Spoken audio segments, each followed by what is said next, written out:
back with another records unboxing. This one is from Record City again. Just too many good stuff being, getting in and on their catalog still, and then great prices again, great Aussie dollar, great postage rate equals, yeah, got to get me some of that still.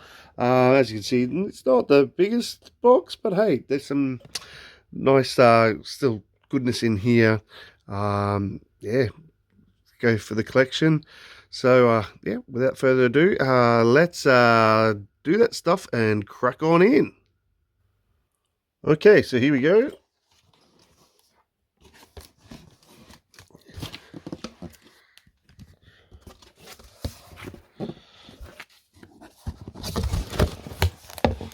Well,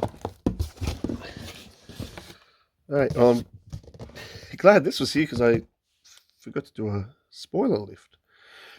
Yeah, so CD. Forgot about a CD.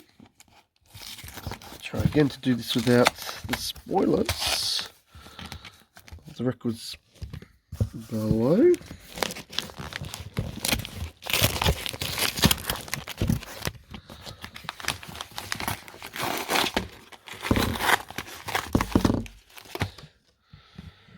Alright, try to rip on into this.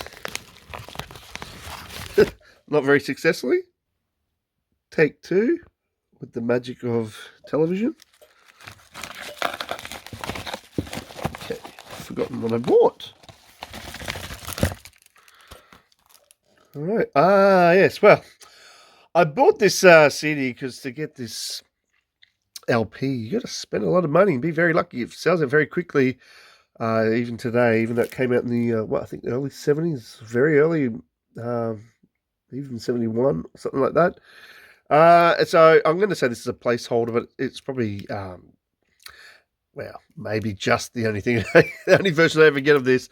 That is a Jimmy McGriff's Groove Grease with the very lovely sultry cover, famous cover. Yeah, so I think it's a Groove Merchant affair. I think we've got the GM in the corner there. Yeehaw. GM 503. Yeah, but one of a few Jimmy McGriffs that are hard to get, and get them, you got to pay for them big time. I might have shown a bit of spoiler there before that might have shown up before. 9 songs, nice. That's good. Yes, down the bottom, P5 made in Japan. All right, it's reserved. Just trying to see if it's got any. Oh, there. Well, it says recorded in 1971, so I think it was released the same year. Who have we got on here? I think some of the usual suspects of McGriff era. Well, there's Horace Ott. That's very nice. And Richard Davis. Lawrence Killian turns up on lots of things.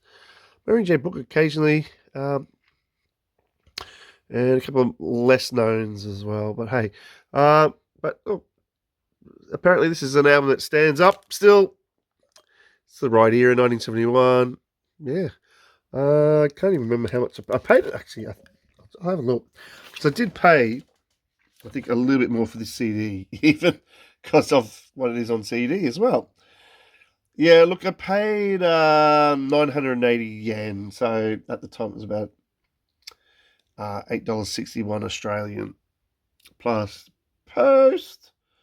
And look, the post per item in this box was $2.86 Australian at the time. So yeah, I paid just over $10 for the CD issue. Yeah, I'm pretty happy with that. I mean, it's not brand new, and but it looks really nice. Yeah, so maybe I'll see. Maybe one day I'll feel the need to get the actual LP on vinyl. Now, because this is a pretty hefty box, I might do the shifteroo, put it on the ground, I know it's not as exciting seeing me pull them out or whatever, but I think it's just going to be logistically a little bit easier. Hey, all right, alrighty, on with the actual records. Um, First up, now this one, yeah, it's probably you'd say a non-essential LP to start with. Um, yeah, I know that's not not a highlight for the first record pulled out, but hey, it's still pretty cool band. I've got a couple of albums of now, at least two, I think. I think this will be my third. Uh, yeah, more of a vocal group, bit sweeter soul stuff, but nevertheless, it's pretty nice. I think this is about 1972. This one, from the top of my head, so it's still the right era, and it was pretty inexpensive from the top of my head. Uh, that is the Shylights with A Lonely Man. Yeah, I thought this was a Brunswick record, but this might be I think 'cause this is probably a Japanese uh, issue pressing. Yeah, featuring Oh Girl, says on there. I'm pretty sure this also comes in two different covers from memory. But this one here is on MCA Records. I don't know. I was thinking Brunswick. Maybe right, maybe wrong. Anyway, yeah. So Shy Lights or She Lights, or however you want to say it, because of Chicago, the she part. Um, yeah. So pretty early on the piece, but yeah. Okay. Well, if you didn't think it was a Japanese pressing, this is going to give you the big hint here, and that's okay with me. Yeah, but the interesting thing is, you'll see down here, it's got. Oh no, that's not there. You can just see right down there the start. It's got a version of Marvin Gaye's "Inner City Blues," as it says there. I'm glad at least there they've put the English translations. That's enough for me. Yes, I'd love to be able to read all that, but maybe that stuff is the lyrics. I don't know. Hmm. But yeah, the version of Inner City Blues is from memory is actually pretty damn cool. I mean, I don't think anything's ever going to beat the original. And there's been a ton of covers, especially back in the day. Um, but yeah, I do remember that was quite a nice cover. Anyway, so that's I don't mind when there's nice covers and it's a little bit different. But it's still got the nice groove. Obviously, the main uh, you know, bass groove thing. All right, so where we go? We got 9 tracks. I thought, can I see? I see a little 72 there. So I don't know if 772 it was July 72 or something. Maybe, probably. Uh, but yeah, it's nice to have some more shy lights or she lights. I do shy lights because the consonants sounds better. Shy light, says the English teacher. Okay, now, yeah, this one was uber cheap. Well, cheaper than an Uber, really. 380 yen only. Yeah, come on. So it was like $3.34 Australian at the time. Plus the post. So it was like $6.20 all up. Something like that. I mean, yeah. Cheaper than food. So I'm happy with that to keep that for that price. Thank you, Shylights. Now, next up. Okay. This one again, I wouldn't say it's totally essential. But I've got about 3, maybe 4 records by this artist. And this one, though, is a little bit of an earlier one, which is cool, by this artist. And it's sort of almost like a double headline here. It's this person was somebody else who I really, really like, which helped me pull the trigger on this, to be honest. I think this one's a little bit, maybe 1961 or 2 around there. I might be wrong. But from this saxophonist who's he had a good reputation, and it's on Pacific Jazz, and that is Sonny Stitt with My Mother's Eyes. Stereo version, which is nice, Pacific Jazz, and it is with the jazz organ of Charles Kennard. So it's early Charles Kennard stuff that I don't have. I've been getting a run of his late 60s, early 70s stuff, which is super cool on Prestige. But this is an early appearance of him, which, yeah, I was really happy to see. Like, oh, cool, I'll get the two together. Yeah, it looks in really lovely condition. Again, I'm pretty sure this is a Japanese press, and that's cool by me. Oh, wait, maybe not. Oh, yeah, it is. You can just see most of it he is not showing Japanese. I can't remember if this is going to insert or not, which we'll see. Yeah, but yeah, you can see from most of this, it's just got mostly what you'd see. Looks like the original English sort of American version stuff until you look down here, printed in Japan. Now, this is a 1983 later pressing, but faux show. It is early, I would say mid 60s, but I don't think it's mid. I think it's about 1961, maybe 62. We'll find out. Yeah, but anyway, let's have a look here. Got some guitar as well, which is nice to mix it up too.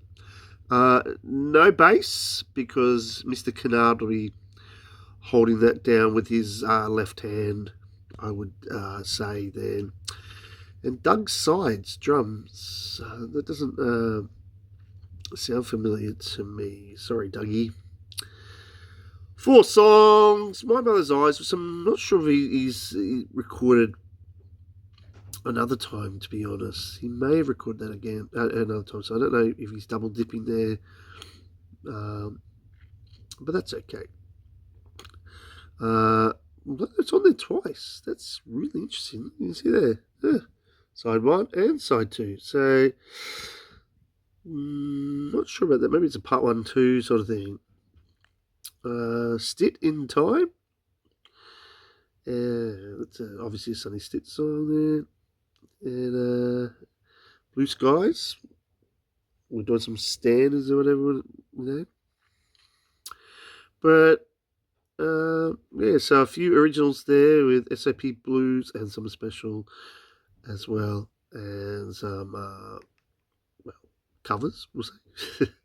Anyway, so yeah, that'll be really cool, I think, because that seems like a nice mix with some organ, featuring early in the 60s with a saxophonist. So yeah, that's pretty cool. I sometimes do prefer it if there's real bass, although back in the day here it would have been acoustic bass anyway. So yeah, we'll see. Having guitar in there too is really cool. It's not just with piano and stuff or other horns. Yeah. Now, pricey ricey. Some silly people would ask. Yeah, this is only 1080 yen. So it's like $9.49 Australian plus the post. It was $12.35 all up. Posted. That's really inexpensive. I'm pretty sure this is in very good limit minus vinyl. Cover's pretty tidy too, just with a bit of staining or foxing or something, aging. Lovely, Mr. Stitt. Lovely. All right. Next up. All right, this one's this is an album I came across only recently. Somehow passed this by for a while, and I've got a fair few of this artist's previous records. So yeah, this is there's a bit of a story behind this one. It's quite kooky, but I dig it. It comes from, I think, 1970. So I've got a lot of this artist, even most of this artist's sort of 60s, mid to late 60s output. This is a whole other extension of that, I suppose. And that is Charles Lloyd with Moon Man. Now, this one, it's jazz, but it's like psychedelic. Like, it's like, it sounds like sort of a 60s psychedelic sort of, I don't know, dripped out San Francisco thing, to be honest, with vocals by some guy, it sounds like some, trippy white guy. It's fascinating. That's like, I dig it. So I don't mind some psych and stuff. That's the thing, like, what do you call it? West Coast, late 60s psyche sort of experimental stuff. At times almost, I know this is not West Coast, but almost a little bit Velvet Underground kind of vibe at times, which I know is, don't hit me up with, I know that's New York, East Coasty sort of stuff. But anyway, but this, you'll see it's not Charles Lloyd Quintet or Quartet or anything of them. It's just under his name. And I do believe this is a gatefold. Oh, yeah. Gatefold as well, which we'll have a look in a minute, because you can see here, I'm going to get the full scope. In fact, if I'm a bit tricky-dicky, I will take that out straight away. Oh, how's that? I'm getting good at that, eh? Yeah, you can see that a lot better. And if we just be careful and open up, look at that. That is some sweet stuff. Yeah, I dig. That's really cool. Yeah, so this is even in pretty good condition, a little bit of wear and stuff. Obviously, people need to learn to put them in outer case. Let's have a look inside. Anyway, and this is really nice, this inner. How super cool is that? I really dig that. I really like that.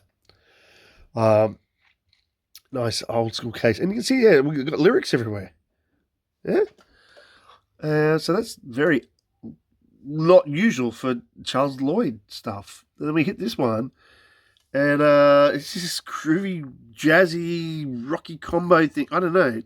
There's some songs that are a little bit more, like, I wouldn't say spiritual jazz, but almost in that vein, as well. So there's a bit of a mix, but it is just fascinating. I really dig it's out there.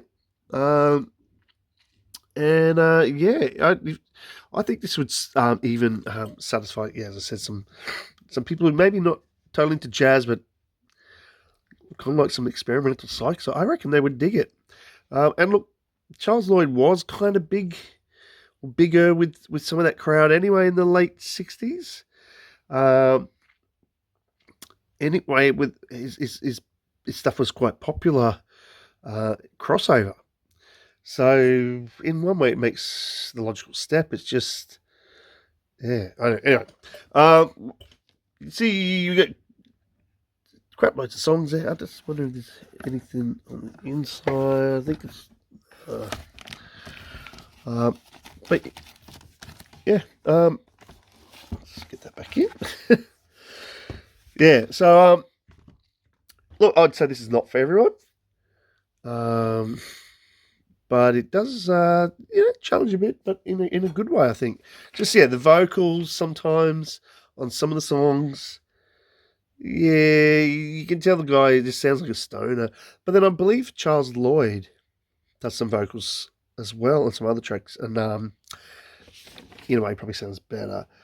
Without dallying too much, though, with Mr. Moon here, Moon Man, I got this at a really great price, too. Maybe it's just because people don't like it. I don't know. Or it's that obscure. But I only paid 780 yen. So like $6.85 Australian plus post. $9.71. Bring it on home. Uber thick, by the way. This is uber super cool, old school, thicky cardboard. Right? That you could, I don't know, you could like chock up a car with, so it doesn't move, Um, yeah, and I can't believe it, under $10 all up for a Charles Lloyd hardcore, something super cool. Yeah, I was actually really, really happy to see that at that price once I discovered it. Anywho, at the risk of babbling on even further, we'll move on to a man with a suspicious name, but he's very obscure now. And again, I only came across this recently. Didn't know about this. It's the kind of thing I would have looked at and just honestly, if I'd see, I just would have gone past. It's just that simple. When you see the cover, you know the name. It just smacks of blah. Like what? Now the reason though I'm going for this, I'm going to give it a crack, and that's also a blind crack without listening, is because it was a recommended sort of piece by the our 10-minute jazz review man. I just forgot his name again. I can see a Canadian man. He's great. I love his stuff. I'm so sorry. I just forgot his name. But anyway, he on a recent video um, where he was again highlighting some. I think some under the radar. I think this is one of the under the radar ones, not an inexpensive one. He recommended this because yeah, he went through the fact that this person's not really heard or known, but I thought I'd give it a go, especially when I saw the price too that I found this for. And this is a guy called Dick Johnson. Insert snigger here. And this is the album called Most Likely Dick Johnson. Now, in Australia, Most Likely Dick Johnson, well, it's not most likely the Dick Johnson who is famous in Australia for his motor car racing, basically. This is very much I'd say still a household name. Very famous in Australia, very successful. Not that Dick Johnson. So it's most likely a Dick Johnson in Australia, not the Dick Johnson here. Anyway, but you know what I mean? When you look at that cover, you just go, that just looks like op shop schmaltz. You know, like, I'll be honest. But it's on Riverside. This is cool. With Dave McKenna, Wilbur Ware, but Philly Joe Jones. Super cool. So, yeah, it's got some players here now. Let's have a look. We've got, they've done the, yeah, put it behind. So, let's have a look. Yeah, nice old school looking cover, but I believe this is, my version is a reissue. Now, I've seen these go for so varied prices. It's really odd how varied the prices on this one is. And it's very hard to pin down which version this is, but I think I've sussed it to a much later, maybe even 90s version, a reissue, because it doesn't give you anything. There's nothing else, no other markings to go on. I think they've done like a complete, like facsimile. Yeah, it says here, don't know if you can hear those kookaburras.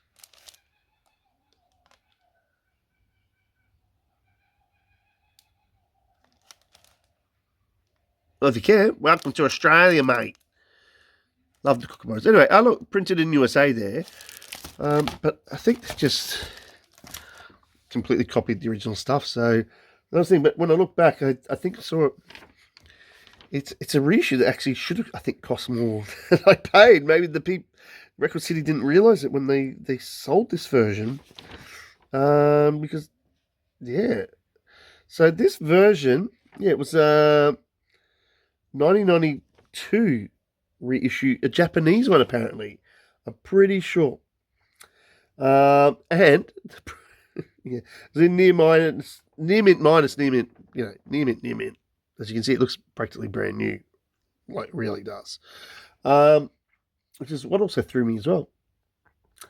But yeah, the cost was only 680 yen. So 597 Australian, $8.83 all up. Damn. You know, damn. It's the price of a mixed smart meal at Macca's. So yeah, I can't tell you much about it. I just know it was recommended by the 10-minute jazz man guy, and we've actually got a few originals from the man, Mr. Dick. 5 out of them, so that's good looking there. That it's technically more than half of the album. Here we've got the lineup here, and you can see. So we've got Dick Johnson is alto sax player, Dave McKenna on piano, Wilbur Ware on bass, Philly Joe Jones on drums, and it's a 1957 affair. So it's probably safe to say this came out 58, probably, unless they were really, really quick back. I know they were quick back then sometimes, but yeah. So we are doing a late 50s affair. It will be an interesting listen, but at that price again, not even cracking the $10 Australian mark, mate. Hopefully it's a good bargain. So next up. All right, next up. Oh, this is a new sealed reissue from a fairly well-known player. I mean, he's probably very underrated still now. But look, it's on Blue Note, so that's the first thing you'll need to know. But it's just not as famous as some of his stablemates, counterparts, la la la. But there's a pretty cracking lineup of supporting players as such. I'm trying to remember the date of this one. I think it's a late 60s thing.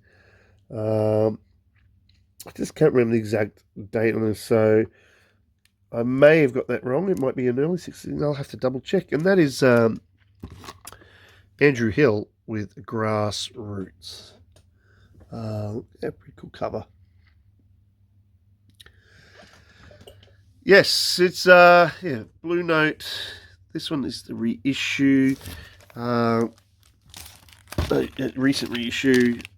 Some shrinky dinks here. You can see though down here we've got the Blue Note label there with what do you call that? What's his trans?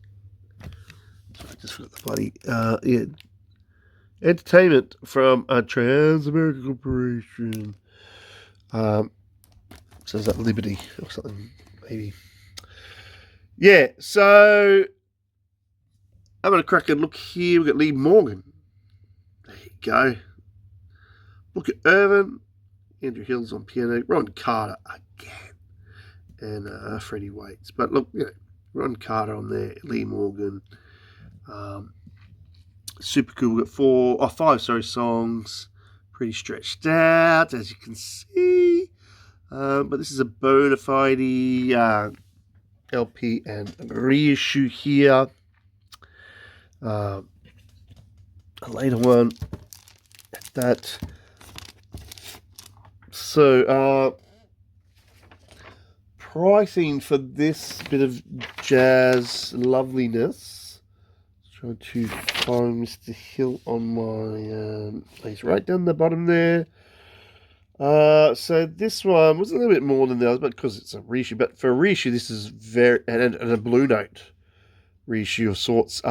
Very reasonable price here of 2180 yen. So look, $19.15 Australian dollary dues plus the post, like $22 and 1 whole cent. $22, brand new. Post to me. I think that's a damn bargain. I don't know if I've ever stream this though. I don't think I did stream it. I've got a couple of Andrew Hill LPs now. Sometimes he can be quite, I don't know if you'd say avant-garde, he experiment, he stretches out. Less stereotypical sometimes. I don't know if this with the grassroots meaning he's sort of bringing things back down to standard earth jazz sort of structures at the time. Perhaps it's more of a modal thing. I don't know. I'm going off a reputation here. Price as well was great. Label as well, and supporting cast. I know I'm going to get value out of this, especially for $21, even if it is a later Blue Note thing, which is why I'm leaning towards maybe 68, 69. I will find out if I am wrong. But yeah, cracking brand new. Still shrinking ink. We'll enjoy cracking that one open. Next up, the rock and roll. Whoops. Okay, this one, again, this one's a non-essential. This one, awesome artist. This one, though, later in the piece, although this artist is still going, very much so. But in terms of sort of classic era stuff, this is post-75 by far. In fact, it's post-1980. So we're hitting some different territory here. It's really a companion piece almost to another one of his better-known LPs of the time that was very successful. And I got it because, I think I got maybe one or two songs of this on a compilation box set, CD box set. But hey, can't go too wrong. And nice to have this in the collection for Mr. Herbie Hancock with a sound system when he was going into his sort of electro, I suppose we'll say electro phase, yeah. With Bill Laswell on some production and instruments, I think. So we're hitting about that's about 1983, I think, maybe 4, around about there. So obviously after Rocketed took off. This is in the same or similar sort of vein, but I don't think this one was as successful, even as well known. And it's definitely not hitting his older school sort of funk vibe. But I'm not saying it's not funky, just him moving in a different direction. The colour's pretty cool for back in the day. You can even see there with his clothing.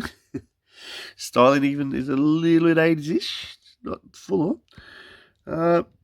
But let's have a crack around here, and you can see there right there, boom, in yellow. Yeah, there's Mr. Bill Laswell material.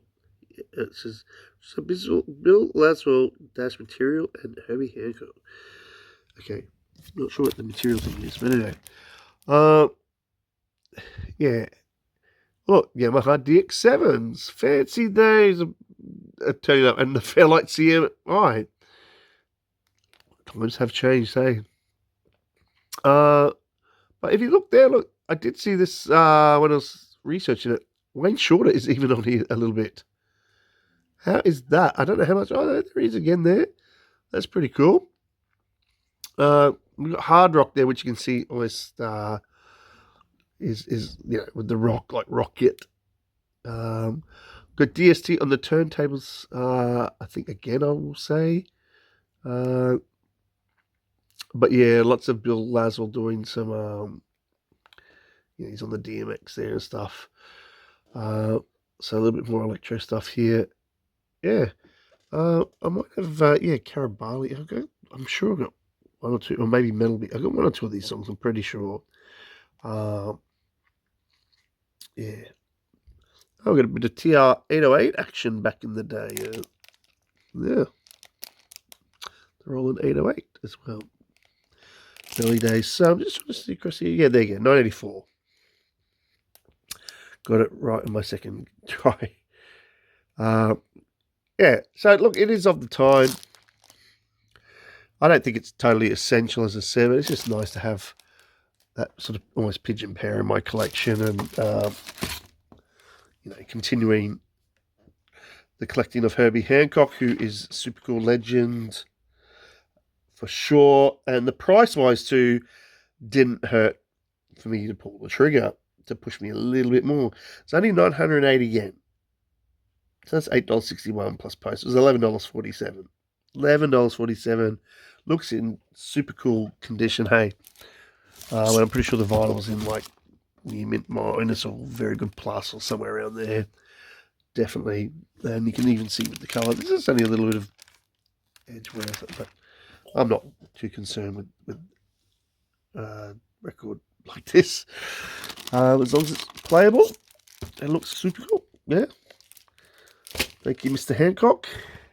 All right, the next one, I'll be honest, I am more excited about, and I paid more for. Sort of been in my hit list for a while. Sometimes I'm not sure why. I think it's maybe nostalgia and curiosity, because it's a record I knew about back in the day, probably heard a few times from other people. Never owned it myself, never even had a copy anywhere, not even on a cassette or anything, taped off somebody else's. I remember when it came out, la-di-di-di-da, and I've just always had it on my hit list. And it's usually been too expensive. So, I paid a bit for it, but not as much as I normally would see it for, and have seen it for, and that is the hip-hop stylings of Black Sheep, with their debut LP, A Wolf in Sheep's Clothing, I believe. They may have only made 2 LPs, I think, from the top of my head. But anyway, the Black Sheep were, I don't know if they're considered part of the Native Tongues posse, really. Maybe they're trying to sneak in a bit. There was a bit of guesting on others' LPs, like De La. I wonder if they even turn up on Tribe. I'm trying to remember. But anyway, definitely De La. And so Black Sheep here. Let's have a look-see. Yeah, they're probably not the biggest name now in head-organ hip-hop. They kind of came and went pretty quickly. I think there was a bit, at the time, a lot of hype about them, but I don't know how much that really stuck or for how long. But we're in that nice golden age of hip-hop era of 1991. Yeah, there it is. Yeah. So what we got there? We got 20 songs. Now, I don't know if there's... Oh, yeah, there's an intro one. Yeah, this is the time when skits are still big. So I'm just going to look. Don't know if there's any skits on here. A couple of them are pretty short songs, like 102, or tracks, I should say. There might not be songs. And the intro and stuff. And I have heard this, but it's more in the background, like background music. I was hearing it, as in recently. Yeah, and let's have a look, see at price-wise for this. As I said, I paid a bit more. It was 3,980 yen, but with the strong Aussie dollar, came down to $34.96. So with post, it was $37.82. So it was under the 40, a few bucks under the 40, which I was very happy about. And the other thing is, condition-wise, like, it's in really, really nice condition. I can't remember if the vinyl was in very good plus. Perhaps it wouldn't have been less than very good plus. It's just unlike some of the other Japanese stores, they're not leaving me the little listing, piece of cardboard or whatever, with the prices. So I just can't remember the condition this was in off the top of my head. But anyway, it would not have been very. It would have been the very good plus or mint minus. So for that as well, and you can see with the cover as well, it looks pretty nice all around. Yeah, I don't even see any splits. Yeah, I thought that was cool. So looking forward to that. Now I finally got it. 40-something years later, probably. Well, I don't know. I won't do the maths right now. Okie dokie. Next up, now this one, again, it's concerned with this one's probably is not essential. This is kind of a because look, it will hold its value. Not that I'm out to resell these at all in any hurry as such, but the name of the artist just holds it up. I just know this is not this artist's strongest stuff. These sometimes can be a challenging listen. I know that's almost sacrilegious to say, but I'm being honest. But again, I thought this would be nice for the collection. I've heard some mixed reviews about this one. So we'll see how we go. But it's also in a really nice, cool package, I think. 2 LP as well. So you get a bit more value with that. Have to pay a little bit for that. And that is Miles Davis in concert. Now, yes, there's been lots of Miles Davises in concert over the years. You can see here with this great cartoony, funky cartoony cover. This one is from the 70s. I believe it's like 73. I'm going to go on a limb. Possibly 4. Recorded live at the Philharmonic Hall, New York.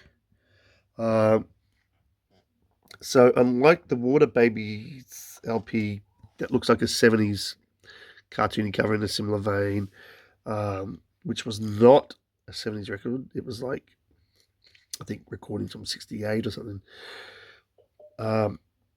This one is from the era on Sony 2LP.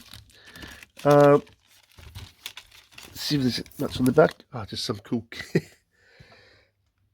grooving dudes and ladies in funky threads. Look, I like it. It's just kooky 70s. I like. So really hefty card cover here too. This is a solid unit. Absolutely. You could almost re-stump your house with this one, I reckon. Now, I just cracked it open from the plastic. Fantastic. I don't think that it's meant to really... Oh, sneaky insert there. I don't know if that's meant to really fold out. We'll have a look. It might not. It might just kind of, yeah. It does. There's continuity there, I suppose. This is kind of cool. So very nice. Just a little bit of the spine wear there. Now I'll just put that there for a second while I can just... Oh, that's actually quite a thick insert as well. I like that because I can go along and mentally tick off the ones I've got from the ones I don't. I'll be honest, there's lots more live ones there I probably don't really need. Some of the earlier 60s ones. Yeah, probably don't need those. But yeah, so you can see that it's just, and again in a similar cartoony vein as on the corner. So it's coming after that one. It's coming after the Live Evil. It's coming after film. So yeah, it leads me to think 73, maybe 74.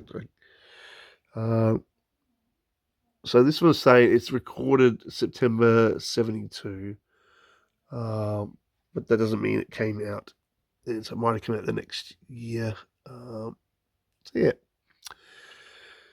Let's have a crack on to the inner gate fold. And that's kind of cool too. I like it. It just reminds you of old school cartoons as well from back in the day, watching Josie and the Pussycats or something, Hanna-Barbera kind of cartoons, that sort of stuff. Groovy Ghoulies. Yeah, I like it. Foot Fooler. Slickophonics. Is that the name of the band? Is it like a fake band? I don't know, or is it the dancing? But that's just so... I mean, it's so superfluous in a way for the LP, but it's just nice package. It's nice to have something extra like that. They're not really. There's no extra information, I suppose. There is a little bit of pen here. So they've got 73 on there. Somebody's put in pen. So yeah, well there you go. That actually kind of helps the date. I don't know what's down here. We've got something in here. The original price. Whoa! Back then, that would have been some expensive stuff. 3,600 yen back in 73. Okay. So, all right. Now, notice it doesn't have any tracks. I think this is just going to be one of those ones where... Oh, actually, it was... Sorry. Yeah, where they weren't really named properly. Yeah, sorry, I just missed this before. My bad. Yeah, just as in constant. They're not even named songs. That's what I mean. These LPs can get a little bit, wayward and challenging, lacking probably discipline, structure. Now let's have a look. Miles Davis is just doing trumpet this time. No other crazy sort of wacky things he was doing sometimes with keyboards or whatever. And some of the usual suspects of the time and some of the rising stars here. Reggie Lucas on guitar. Did they have two guitars this time? No. Carlos Garnett, soprano, and I don't know, Cedric Lawson, keyboards. But Mr. Michael Henderson, early days, electric bass before he went smooth things out and became a star. Al Foster's still there on drums. Ntume, early days of Ntume, before he busted out on his own. I'm not sure who Balakrishna is, but he's on a sitar, so I suppose that's to substitute for another guitarist, maybe. I don't know. That's kind of interesting. And Badal Roy, I have seen his name before, tabla. Yeah. So you just never know what you're going to get with the Miles Davis thing at all. And look, the interesting thing though too is this was recorded in one session, one date, one concert. So yeah, they're not compiling different bits from different nights or whatever like they sometimes do. But anyway, funky. I mean, it's still nice to have this. I don't know how much it's going to be a return listen. Hopefully, there's some value with that. We'll find out. Except let's put that there. Leave you with the funkiness for a second as I talk. Price. Okay, price. Well, close to the original list of price. But 3,480 yen now in today's money. For 2 LP, but that came down to $30.57 Australian plus the post, $36.29. So I did pay a bit more in a way for it. It is Miles, so you're going to do that. As I said, though, even though it's probably not his best stuff, it would still retain some value, I'd say, and in pretty schmickety condition, and being a Japanese thing. Yeah, we'll see. All right, next up. This is a nice bit of kit I've just picked up. Very, very happy to get this. Now, from this awesome artist, put out so much great stuff where you usually can't go wrong. As far as I know, never gone wrong. But this is a nice 50th anniversary reissue of an LP that's had some different incarnations, where it's had more tracks and less tracks, and this one though, I'm really happy to say, is a 2 LP thing, and it's a brand new, by the way, reissue. This one, brand spanking new. I think the original of this comes from about 1972. So if you put 50 years on that, this just came out, this version, like 3-4 years ago, in 2022. Yeah, and so the good news is this has got all the tracks. It's not like a truncated, shortened version, you know. Uh, so this should be really cool, and that is it says the music of Fela Fela Kuti, and it's Rafulfo Fight or Forofo. I always get it wrong. Rafurofo, Rofurofo, that one. Rofurofo Fight. I always forget there's extra R's and stuff in this one. I always think it's like Rafofo Fight. Anyway, so I'm relearning. Yeah, also, transparent orange and green double vinyl. A bit of novelty there. It's got this really lovely gold sort of, uh, you know, almost Obi sleevey thing, Yeah, but this is a brand new, still sealed reissue. Lovely thing. And let's turn around here. So you can see there, yeah, 4 sides. Again, stretched out gems. So this is probably the early days of when he was really formulating the whole Afro-funk sound that he pioneered with his awesome band, Africa 80. Sorry, 70. Not Egypt 80, Africa 70. Or, as it says here, the Africa 70. Yeah, so we'll get the couple extra decent tracks here, which is lovely, rather than the single version. So yeah, there's a single version that was out for ages, different reissues,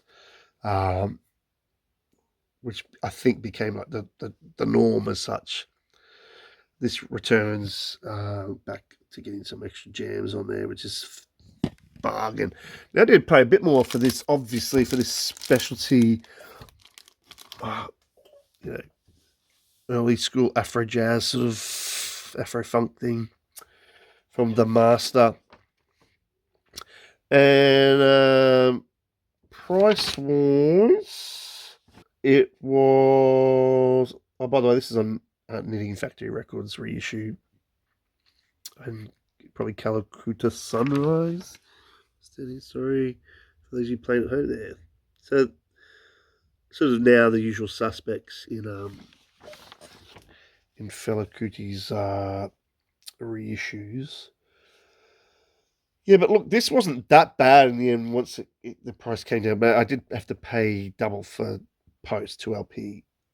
So it was 4137 yen to begin with, which is actually not that bad for 2LP to begin with. Anyway, so it came down to $36.34 Australian, and then some double post. So went back. It's $42.14.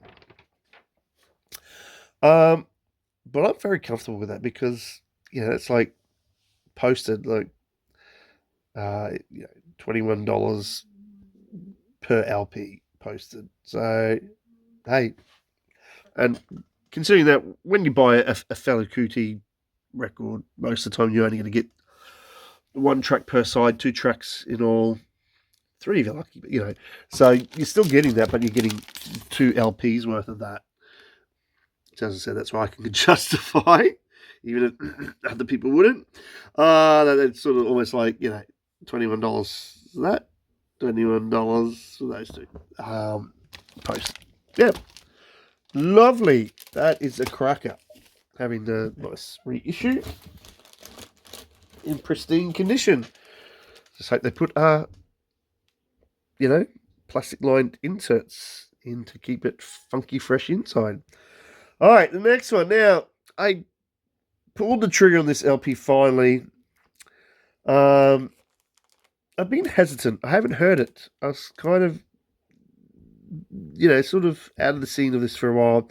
It's kind of been on my radar. Interest has kind of been there. Heard some good things about it.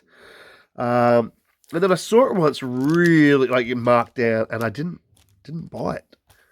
And so that also set the bar really high in terms of my expectation of paying less for it for a while. Because yeah, it was marked funky down for this version, and I didn't know it.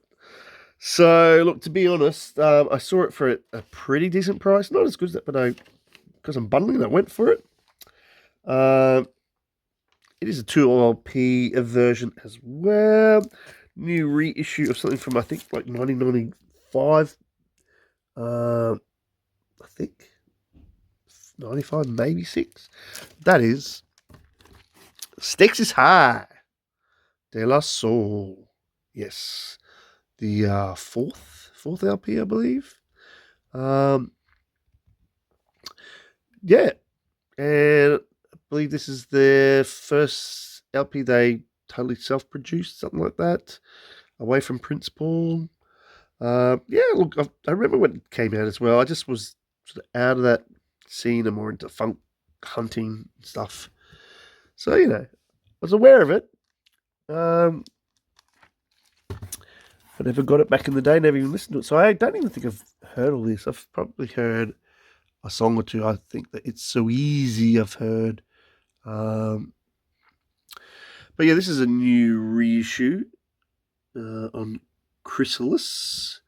Via Chrysalis, not Tommy Boy, made in Czech Republic. Well, that's okay because it's probably made one of the best plants that's going around. So that's not a bad thing. That's a good thing as far as I'm concerned. But yeah, this is a 2LP reissue here, which is lovely. So you're going to get some good value out of this. So does it have an original year on there? I don't think it does. I think it's saying 2023 there, when they finally got the rights or whatever, all the means to start reissuing their stuff. Yeah, and it's via Christmas and I think that's their little label thing, AOI. I'm pretty sure. Not sure. They got those two there. But what is it? I'm pretty sure it's like 1995, maybe 96. I might be wrong. But anyway, mid-90s. We'll be safe and say mid-90s. For you people playing at home. Yes. So, price wise, yeah. Look, as I said, I paid more than I could. Not should have, but it still was a good price. Don't get me wrong. This wasn't the super duper price. It was a good price. It was 4410 yen. So look, it was $38.74 Australian plus post, two LP post, $44.46 for a brand new reissue 2LP. So again, that's nothing to sneeze at. I'm sure if I saw that somewhere else in Australia, I won't mention all the independent stores. It's not their fault, but all the JBs, I'd be paying $80-90 easily, and that might even be without the post for this 2LP. So hey, I'm not going to feel hard done by that. That was my own fault. I didn't buy it the first time. But look, nice to sort of challenge myself here. Finally get it again. I know it's been 90, what's that, 30 years? So, I've had my time to check it out. But good things come to those who wait and are cheapskate. Sort of. All right. Hey, respect my priority. Anyway, next up, this one. I'm not sure how essential this is going to be. I think it's going to be pretty cool. This is the first LP by this then young lady of the sort of soul era, soul R&B sort of era in the 70s. She went on to do lots of different things and change the image up to keep up with the times and also to keep relevant or to distinguish herself from others. So good on it. But this is I'm pretty sure this is like 1972 or something like that. So this is really early on in the 70s. So good era. I think it's though a bit more, typical of the sounds that were coming out at the time. So a bit more, a bit less idiosyncratic for herself. Yeah, and a bit more, staying with the trend at the time. But it is her first LP. It's on Spring Records, which like the Fatback Band were on and stuff. Um, but yeah, this is like when she was sort of probably in a more sweeter, would I say meeker mode? That was that sort of era of soul, and that is Millie Jackson with Millie Jackson. And look, you can even see on there, she's looks eager to please and sweet and um, bit more reserved in a way. Does have a bit of a cut corner, but I can get past that. You can see Spring. Yeah, so first LP, pretty sure it's 72. We'll find out. So this is before her, going bitch bad kind of image style of the, her later 70s stuff. This is also, I'm pretty sure, just a bit before her sort of mid 70s ish sort of, rapping thing, in terms of spoken rapping stuff on her songs a lot, my man does this, and man, but still being way to understand about what her man does. So I think it's pre that as well. Let's have a look. Nice old school Spring label there. I like in funky chunky font. Very cool. I believe this is in really cool condition too. I haven't been really looking at condition this time, have I? Trying to blaze through. Yeah, look at that. That is super slick. Schmickety schmick. Really, really nice condition. I'm pretty sure this is a US press. I might be wrong. I'm saying, there you go, made in USA. Wow. Make American records great again. So here we go. Nice bit of pose there. What have we got down here? Let's have a look. See. Alright. So I'm gonna guess. Oh, she's done some writing on here, which is fantastic. So yeah, I know she would write some of her songs and stuff and be known for it, but she's even doing that very early. That's great to see. A few songs penned by herself. Fair few, it seems like she's penned by this guy, Rayford and Gerald. So he must have had something to do with maybe the production or the company, maybe as a staff writer. I'm not sure. There's Bert Coteau. Seen usually come up on later, almost like disco stuff. Just trying to see. Oh, there's Mr. Tony Bon Jovi. See that there? Tony Bon Jovi, spelt the more, I think, Italian way. Who apparently, here's a fun fact for you. I think is like a cousin to John Bon Jovi. Yeah, and he, I think, later became quite a well-known producer, maybe, and studio engineer. It might be both. I think he owned his own studio and stuff. Got quite well known, and maybe even had something to do with the Miko records, like the Star Wars one. How's that for some facts buried in the back of my head in a dusty cupboard drawer? But anyway, you heard it from me. Yeah. Anyway, let's have a look here. Yeah, nice healthy 5 songs on offer here, which is cool.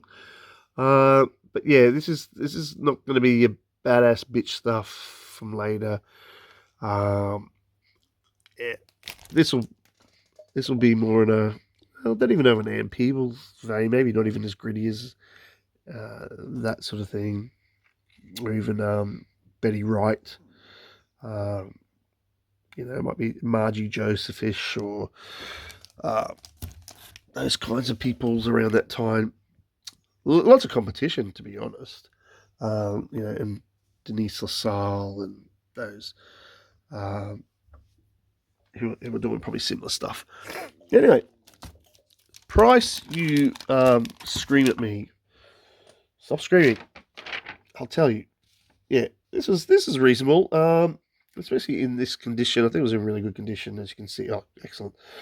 So 1980 yen. So it came down to $17.39 plus a bit of post equals just over the 20 mark, $20.42 in it. So yeah, and looking, judging from that, it looks very OG to me. And I'm pretty sure on here I just saw, yeah, it does say 1972 there. Polydor. I missed it before. But those playing at home may have spotted that. All right, so that'd be interesting to hear the contrast between this stuff and her later stuff. Really crackingly long. Yeah. I do have two LPs by this artist so far, of different eras, probably about 10 or so years apart. And this one is sort of in between. This is in the 70s, and I don't know why. I saw it somewhere. I might have seen it reviewed. I can't remember. Something put me onto it, and I thought, okay, well, I hadn't seen it. I'm going to stream this. And I really dug it. Like, it was one of those records, I'm getting this record. Going to find it, and I found it. And I found it pretty decent price, too.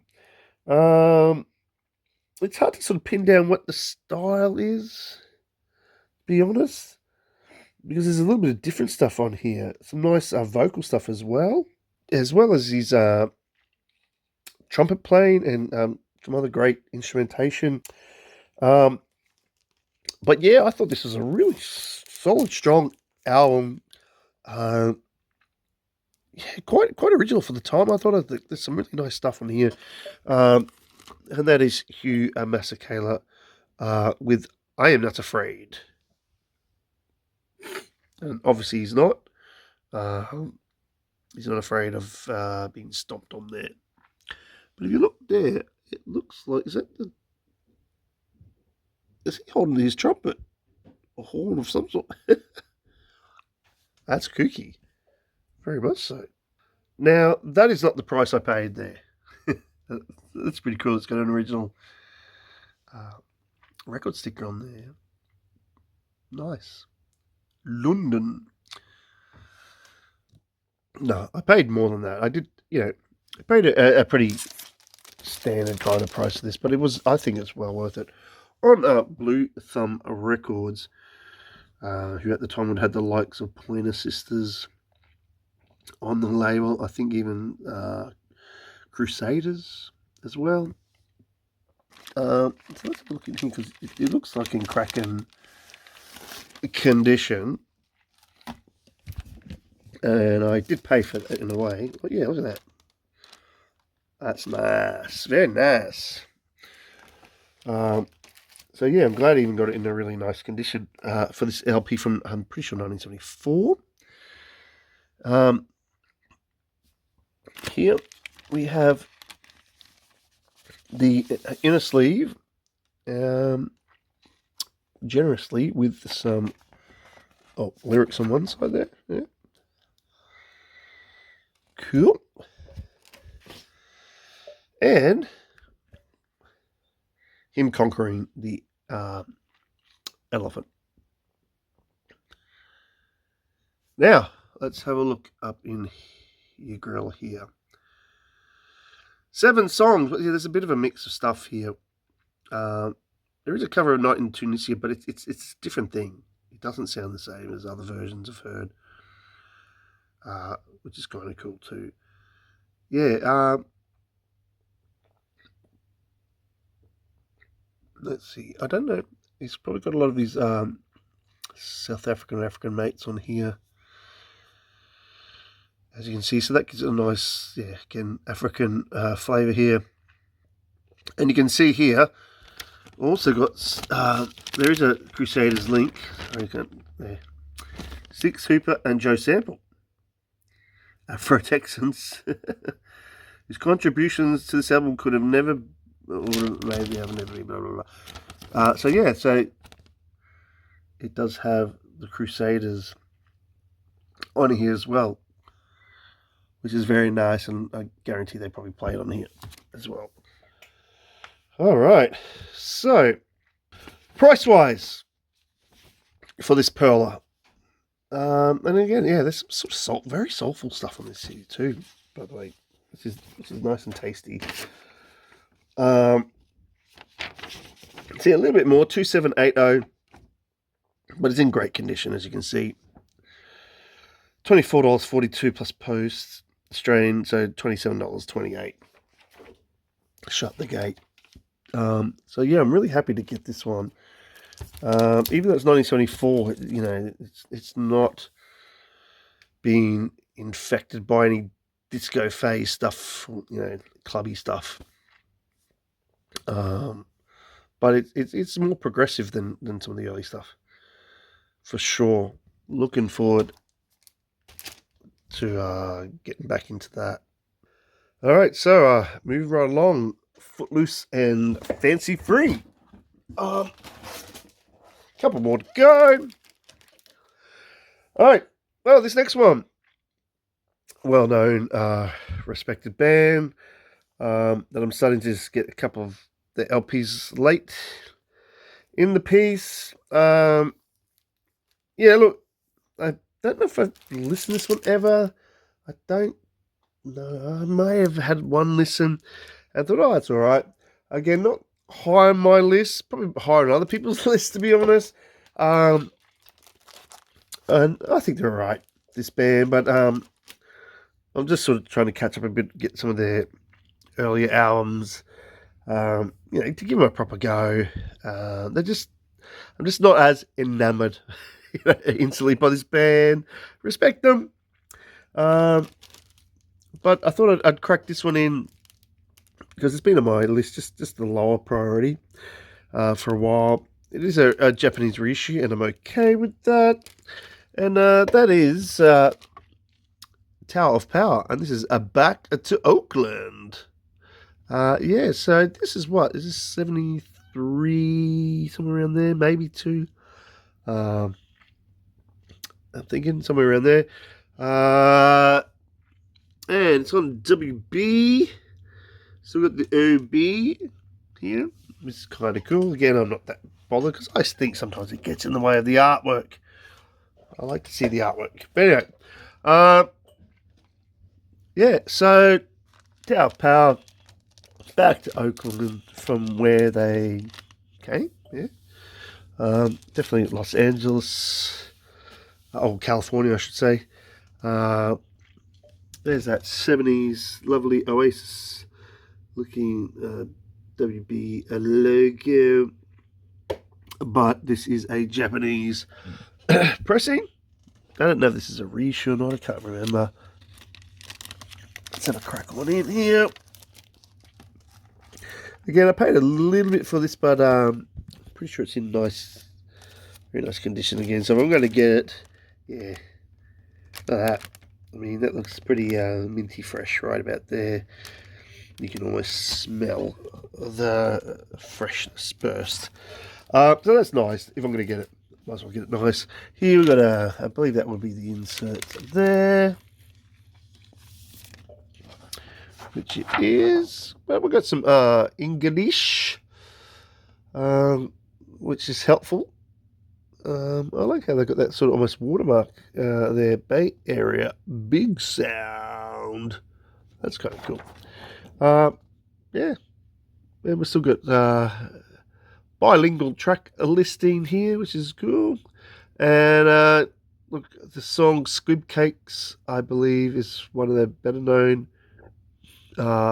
tunes, I think. I'm pretty sure. Yeah. But 5 and 6, 11, that's pretty healthy. Pretty healthy lengths. Very nice. I'm sure there'll be some really... Oops. Did it survive? Yes, it did. There'll be some nice chops in here, some nice horns and drums and egg, you know, and hopefully some nice organ as well. Yeah, so let's have a look, see. So I think this is with the early days anyway, so they've got their usual suspects on here. I'm just not seeing Chester Thompson. Maybe he's hidden. I reckon he's hidden, which is disgusting if he's hidden. But yeah, I do recognise a lot of the names of these artists and the horn section guys. Yeah. And where's David Garibaldi? Yep, there we go. And Francis Rocco Prestia on bass. Yeah, I'm going to go out on a limb, say Chester. I want to know. I'm sure he's there. Hopefully. Yeah. So, cover's in pretty cracking condition, really. That's pretty nice, I reckon. Not sure what this tape is all about here. That's a little bit weird. I think that deserves cracking this open. Oh, because... Sorry, it's hard to see. Because it's still in some shrink that's opened. I think. I don't know if that's like a cover. It's quite a thick... You can hear that, eh? So I think that tape is for some reason on there. Although it doesn't... I don't know, it's split. Pity it's probably just caught there with that tape. Probably just caught there. That will be coming off. I guarantee. So it's like, I think they've taped it on there and it's almost detached itself. Yeah, well, they've tried to detach it. That will be coming off. I don't need that. And I want to see if Mr. Chester's... there he is. He's hiding. Awesome, Mr. Chester Thompson. Lovely, great organ player, keys player. So, yay. So, yeah, look, the lineup is schmick. I know. Yeah. Sometimes there's stuff I'm just not as enamored by. Doesn't, hit me as much. But, they're pretty funky, groovy, jazzy sometimes in a way. Tight. Yay. So, looks like a nice pressing. Just a pity about that, hey? Just that little bit of tape must have just knocked on there. Why would you just not pull that off? That doesn't feel like it's actually doing anything. I don't care. I'm going to rip that off. All right. Pricey time. First on the list here, 2480 yen. So again, yeah, like they're still holding their value, these Tower Power things. Even this Japanese reissue, yeah, it's still popular. It's one of those oddities. There's some other bands I think should be more popular now, but are not, and go cheaper. But hey, go figure. People's tastes, maybe nostalgia. So $21.78 Australian plus post, $24.64 totals. So about $25 or in this nice condition. But that, just ignore that. I'll just put my finger over that like it was never there. See? Yeah, you look at it and go, oh, that's schmick. Yeah, Tower Power. Oh, I didn't see the... Did it, though, have the Euro? Because I wasn't convinced. Is it here? Is it there? Am I wasting your time? Hey, shh. Yeah, okay. Well, I can't quite see a year. Might be hidden under the... I reckon it's hidden under that, maybe. Right. Early 70s. He says safely. And that will leave us for one more. And, this is a very respected, old school, I think late 50s LP. I do have it on CD.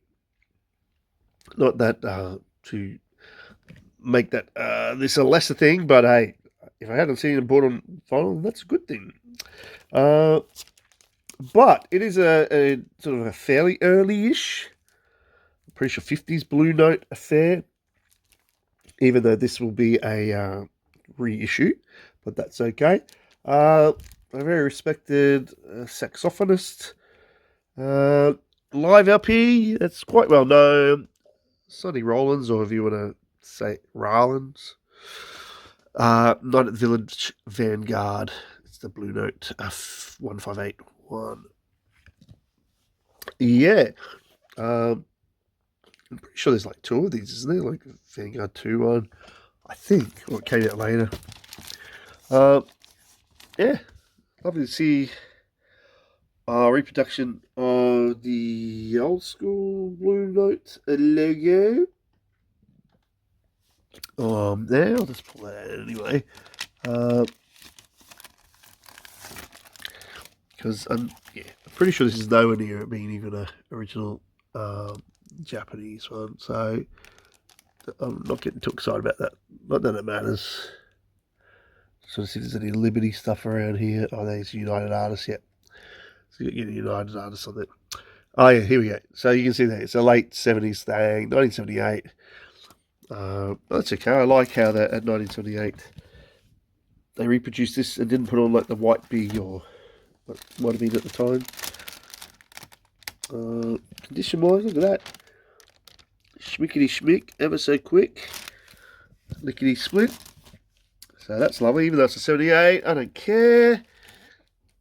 It's nice to have a nice copy. Here we go. Got a bit of an insert, and again, bilingual for everybody's sake. Well, English and Japanese there. Yeah, nice session here. I mean, obviously it's very sax-centric, very, very much. But that's the whole shtick of the time. You see there it's saying 1957. So yeah, late 50s, as my homeboys would say there. Okay, let's see. Is anything down the bottom there? Diddle-dee, diddle-dee. Logo, blah, blah, blah. Yeah, 1970. It's just saying this is a 78 again. But that's okay. Alrighty. Yeah, 1957 again there. Bam. Oh, we've got Pete LaRocca. Yes, Donald Bailey on bass. Alvin Jones on drums as well. But even though there's Pete LaRocca on drums there too. Must be two different sessions or something. It might be one of those things where there was like an afternoon session, then a night session or something, perhaps. I may have read about that. Wilbur Ware again, we saw him before on Mr. Dickey's LP. Yeah, so there's a shift in the rhythm section there. Alvin Jones is a cracker, but Pete LaRocca is no slouch. He's well known time, and Donald Bailey. So yeah, that's interesting. There's a switcheroonie there. On the back, we're going on the back. Oh, we just got a bit of a catalogue here for you to drool over or tick or whatever, or ignore. And I like that they've retained the original aesthetic, stylings, graphic design, layout. Oh, I like, if you're going to do it, just copy it. Make it look the authentic bit. Obviously, you got some foxing issues. Such, I'm pretty sure it's foxing, not just saying, that's some foxing this morning. But it's not too distracting. And in fact, it makes it look more aged than 78, I suppose. But